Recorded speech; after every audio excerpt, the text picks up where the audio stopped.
We should remind everybody that here's what's fun about this. This show was taped at Veterans Memorial Coliseum in Des Moines, Iowa on April 25th, 1989. Now, this is actually going to air over a month later, May 27th, 1989. But again, I said this was taped on April 25th. At this point, when they're recording this, Duggan had not even won the crown from Haku yet. He won it the very next night in Omaha. Uh, But that winds up airing on Superstars on May 13th, 2 weeks prior to this. So he did the promo the day before he won the crown. uh, And 2 weeks later, the episode aired where he won the crown, and now we're seeing the match. I love when the production and the technology. I mean, because back in those days, it's not like they ran spoilers in a newspaper. Do you remember there being any instance where there was a pretty major wrestling spoiler about something that had been taped and gotten out or had been leaked? I mean, it's common now. It happens in real time, Tony. But back then, when we didn't have the internet and we didn't all have little computers in our pocket. Hell, we didn't even have cell phones back then. Was there a famous leak moment that you can recall in your career? yeah, I remember, and I don't remember exactly what day it was, but I had attempted many, and Eric might not even remember this, but I have attempted many times, or I had tried to be, not only a good employee of WCW, but also a good father. So I coached Little League Baseball. And Eric, my wife would always say, Eric would always tell me, he said, you have to put wrestling first instead of Little League fucking baseball. And that's what I am. I said, okay. And Lois used to say, Eric's just jealous because you're spending more time with your kids than he is. I said, well, he's running the company and I'm not. I'm just so anyway. There we did a control center that aired and we put it together. Neil Pruitt was involved and our editor was Kemper Rogers at that time. We put it in a show and it talked about what happened before it happened. It was put in the wrong show. Oh, And so Eric called me about it and he got on me about, again, paying more attention to being a coach than an employee. And he said, and it was my fault because I didn't, I trusted the two guys to get it done and I should have watched it and I didn't. And it was really bad. And I don't know how much traction it got, with the wrestling fans at that time, but it was very, very embarrassing for all of us that it happened that way. So can't remember what it Garcia, was.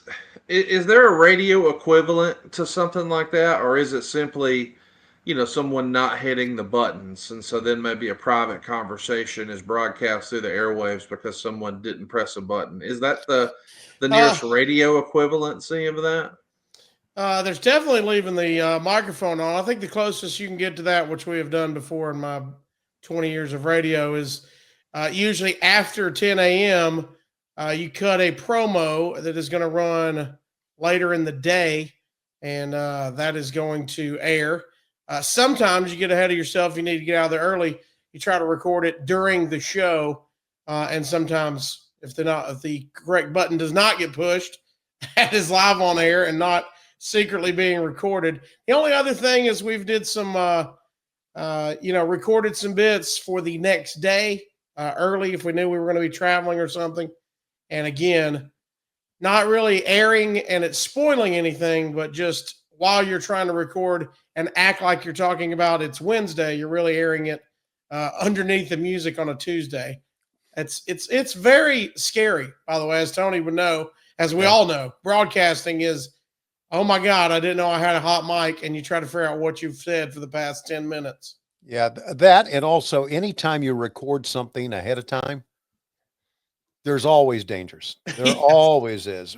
Radio, television doesn't matter because it takes a lot of people to make it right. So, but I remember that control center airing before the matches happened, and like last night on, and I'm thinking, oh Jesus Christ!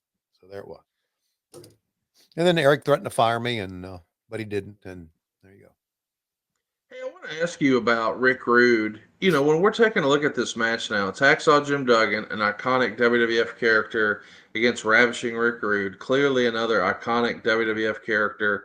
But when you think about where they were before, I think when people think about Duggan as a territory guy, they immediately go to Bill Watts and they Right. think of the Mid-South style.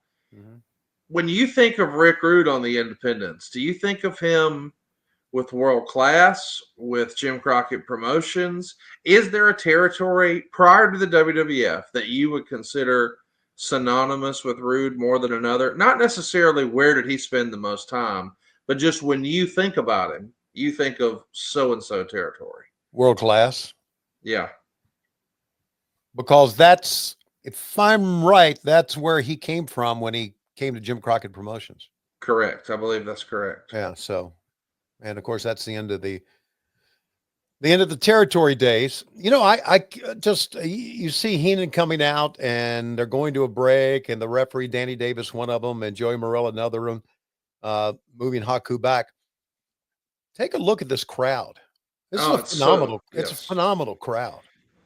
And they're into everything here. I mean, they were getting into Hacksaw Jim Duggan and all, and just a great venue for television. This is prime season for them too, Tony. I don't mean to cut you off, but we're just a few weeks removed from WrestleMania, and my understanding is that, you know, WrestleMania would really help carry a lot of your house show business really for almost the next quarter. Okay. You know, April, May, and June were going to be largely based on how strong, you know, WrestleMania set everything up. Right. But then there was, you know, allegedly, everybody's got different philosophies. I've heard a lot of people say that they think that in the summertime, crowds are down, that historically that's not a hot time for wrestling. Was that the way you understood it as well? Did you perceive summer to be down for wrestling? Well, yeah, the big events were, you know, from the winter on to the spring, and especially in the north and Canada, when, you know, the people, the families are stuck inside because of snow and cold weather, and now it's warm and they want to get out. They don't want to be inside. So I always thought about that. I always thought that maybe running Canada was not the best idea in the world if you try to do it in the middle of the summer. Although in AEW, we've had pretty much success running Canada in the summer. But that was the thought, even to the point where AWA didn't even run during the summer, I believe. Have you heard that story? No, I didn't know that. I heard back in the territory days that Vince Gagne did not run. There were 3 months that they took off. They didn't run. Because of the snow? No, because of the warm weather. And opposite. Yeah, and many people in Minnesota, Minneapolis just wanted to get outside, and they didn't draw well.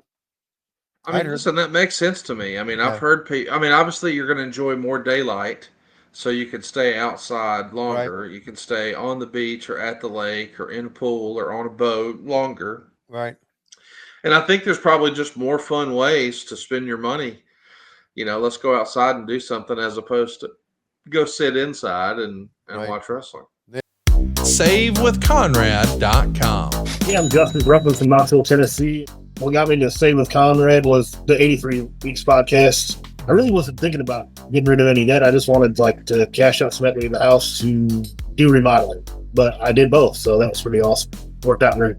Redid the foyer, built pantry space, and there was little odds and ends when I first bought the house that I wanted to take care of, and we were able to take care of it. So, yeah, paid off 2 cars and some credit card debt. So probably all in all, get $30,000 in that, and then I got some $30,000 more equity out of the house, and still plenty of equity left over. So payment's good. I lowered my interest rate. I'm in a much better spot than I was.